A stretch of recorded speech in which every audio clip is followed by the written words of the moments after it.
Hello friends, आपका ask your expert series में स्वागत है।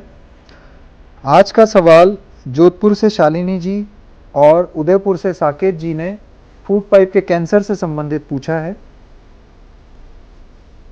शालिनी जी पूछती हैं कि उनके घर में अनफॉर्चुनेटली रिसेंटली एक फैमिली मेम्बर को खाने की नली का कैंसर डायग्नोज हुआ है, तो क्या ये जेनेटिक होता है और इसके होने के क्या क्या कारण हैं। तो सबसे पहले हम कारण पे ही आते हैं। कैंसर ईसोफेगस, सबसे पहले तो आप ये सोच लीजिए, मान लीजिए कि जेनेटिक बिल्कुल भी नहीं होता है, तो कोई भी इस तरह का डर मन में मत लाइए कि अगर एक मेंबर को हो गया तो और भी मेंबर्स को जेनेटिक डिफेक्ट के कारण ये कैंसर होने वाला है। अब बात आती है कि कौन से कारण हैं जिनसे ईसोफेगस का कैंसर हो सकता है। तो सबसे इंपॉर्टेंट कारण इसमें दो हैं। पहला स्मोकिंग और दूसरा रिफ्लक्स डिजीज़। स्मोकिंग तो आप सब जानते हैं कि लंग्स का कैंसर करता है, लेकिन बहुत कम लोग अभी भी ये जानते हैं कि फूड पाइप का कैंसर भी स्मोकिंग से हो सकता है। दूसरा इंपॉर्टेंट कारण है रिफ्लक्स डिजीज। इसमें क्या होता है कि जो पेट और फूड पाइप का जॉइंट है, वहाँ पे एक वेल्व होता है। वेल्व माने कि एक ट्रैफिक पुलिसमैन जो वन वे ट्रैफिक अलाउ करता है नॉर्मली मुंह से पेट की तरफ, लेकिन जब वो वेल्व लूज हो जाता है किसी भी कारण से, उसमें पेट का एसिड फूड पाइप के अंदर जाने लगता है उल्टी डायरेक्शन में।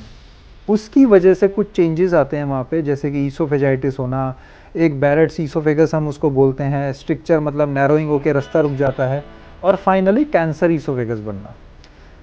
ये दो कारण, अगर आप इन दो कारणों से बचे हुए हैं तो काफ़ी चांसेस हैं कि कैंसर ईसोफेगस नहीं होगा। अब तीसरा सवाल इनका ये है कि इसको अगर जैसे हो गया है तो इसको हम डायग्नोज कैसे करें, आगे कौन कौन से टेस्ट की रिक्वायरमेंट है और पेट सीटी क्या होता है। तो इसका सबसे पहला टेस्ट जो होता है, अगर कोई पेशेंट कैंसर ईसोफेगस का है तो उसको सबसे कॉमन कारण डॉक्टर के पास पहुंचने का लक्षण होता है जिसको हम बोलते हैं dysphagia. So once a person develops dysphagia, he must see a medical gastroenterologist. First test in line to diagnose cancer oesophagus is upper GI endoscopy. इस एंडोस्कोपी में क्या होता है, एक लंबी सी दूरबीन मुंह के द्वारा बेहोश करके डालते हैं, इससे तकलीफ नहीं होती है। पेट और ईसोफेगस की जांच करते हैं और अगर उसमें कोई ट्यूमर मिलता है तो उसकी बायोप्सी करते हैं।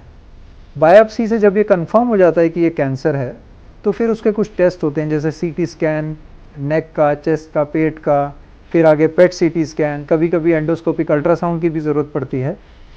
ये सब टेस्ट कराना बहुत ज़रूरी है। हर टेस्ट की अपनी अलग अलग कारण और विशेषता है। जैसे सीटी स्कैन नेक, चेस्ट और एब्डोमेन ट्यूमर के बारे में बताते हैं। पेट सीटी क्यों कराते हैं, क्योंकि पेट सीटी से ये पता चलता है कि ये ट्यूमर जो कि कैंसर है वो आसपास की जगहों के अलावा दूर दूर हिस्सों में तो नहीं फैल गया है, जिसको हम कभी कभी लास्ट स्टेज कैंसर भी मानते हैं। जैसे पेट सीटी में मान लेते हैं अगर आ गया कि ये कैंसर लंग्स में चला गया, तो इसका मतलब उसमें हम सिर्फ कीमोथेरेपी देंगे, कोई बहुत ऑपरेशन वगैरह नहीं कर सकते। अगर पेट सीटी ये कहता है कि जहाँ ईसोफेगस में ट्यूमर है उसके आसपास ही थोड़ा थोड़ा फैला है, तो उसमें ट्रीटमेंट ये रहता है कि हम पहले कीमोथेरेपी देते हैं, किसी किसी मरीज़ को रेडियोथेरेपी भी देनी पड़ती है, और फिर ऑपरेशन करके बची हुई कीमोथेरेपी देते हैं। सो कुल मिला के काफ़ी सारे बैटरी ऑफ टेस्ट होते हैं जिससे हमें डायग्नोसिस कंफर्म करना पड़ता है, और कंफर्म करने के बाद कि ये कैंसर है ईसोफेगस का, हमें स्टेजिंग करनी पड़ती है। कौन सी स्टेज का कैंसर है उससे ये निर्भर करता है कि हमें आगे इलाज क्या करना है। अगर स्टेज 1 और 2 का कैंसर है फूड पाइप का, तो इलाज सिर्फ ऑपरेशन है।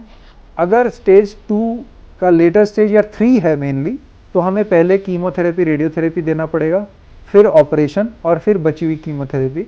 और अगर लास्ट स्टेज कैंसर है तो उसमें ज़्यादातर केसेस में कुछ खास नहीं कर पाते, सिर्फ खाना अटकने की जो जगह है उस नली को चौड़ा करने के लिए एक अंदर दूरबीन से स्टेंट डाल देते हैं और कीमोथेरेपी देके थोड़ी सी लाइफ बढ़ाने की कोशिश करते हैं। Thank you very much.